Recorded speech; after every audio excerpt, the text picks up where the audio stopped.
Hey everyone, did you know that you can actually make your own hand sanitizer? Let's take a look.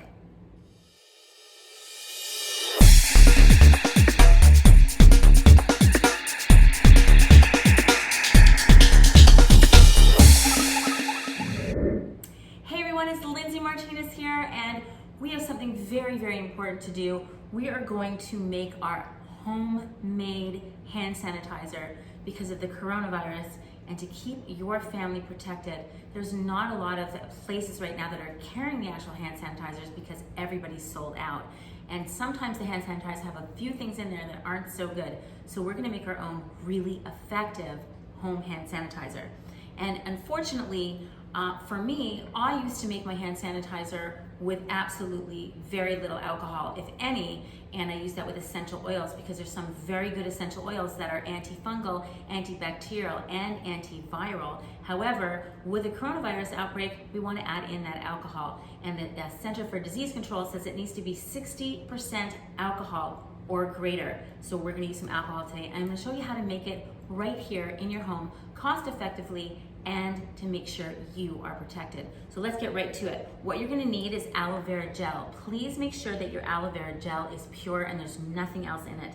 You're going to need some alcohol.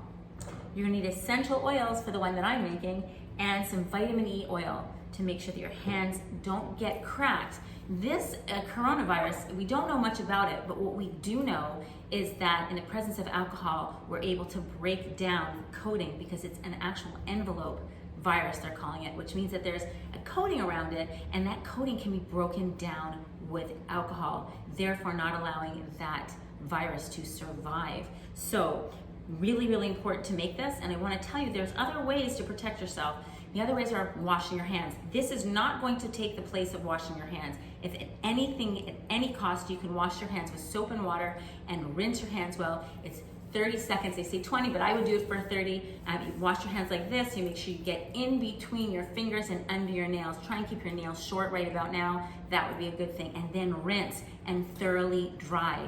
Really, really important. So let's show how we make this, right? So we are going to take our alcohol. It is 2/3 alcohol. So we're gonna put this in my measuring cup and we're gonna put it in a bowl. Everything has been sterilized. It's really important. You don't want any contaminants in here. So all of my glass bottles have been sterilized and all of my equipment that I'm using here has been sterilized. So we're gonna grab our aloe vera gel. Aloe vera gel is actually going to make this formula soft for your hands because viruses need a host. Pour that in there. Viruses actually need a host to live with. And that means that they can't survive for very long on a hard surface that does not have a living cell. So you can still contact it that way. However, when it's not in your body, it can't do anything. So avoid touching your mouth, your eyes, your nose, or anything with your hands until you can actually wash your hands effectively.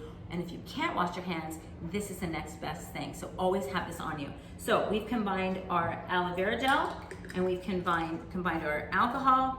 And next I'm going to add some vitamin E. So the vitamin E is there to soften your hands. It's also used as a preservative. We want to keep our hands soft because alcohol is very, very drying. And we don't want any cracks in our hands because again, if there's cracks or cuts on your hands, the viruses can get in. So we're gonna add 10 drops of my vitamin E oil.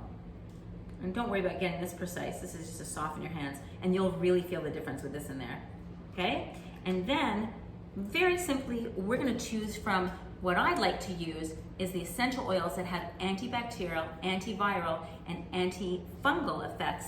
So that would be cloves, eucalyptus, lemon, orange, rosemary, or cinnamon. So it depends on what you actually like, what smell you actually like. So today I'm gonna use cloves because I happen to like the smell of cloves. It reminds me of a pumpkin pie. So we're gonna put 5 drops of this in there. That's just an added protection. We have our alcohol for the protection, but we have the effects of these for our smell and for added protection. And then I'm gonna mix it all together. It's really that simple.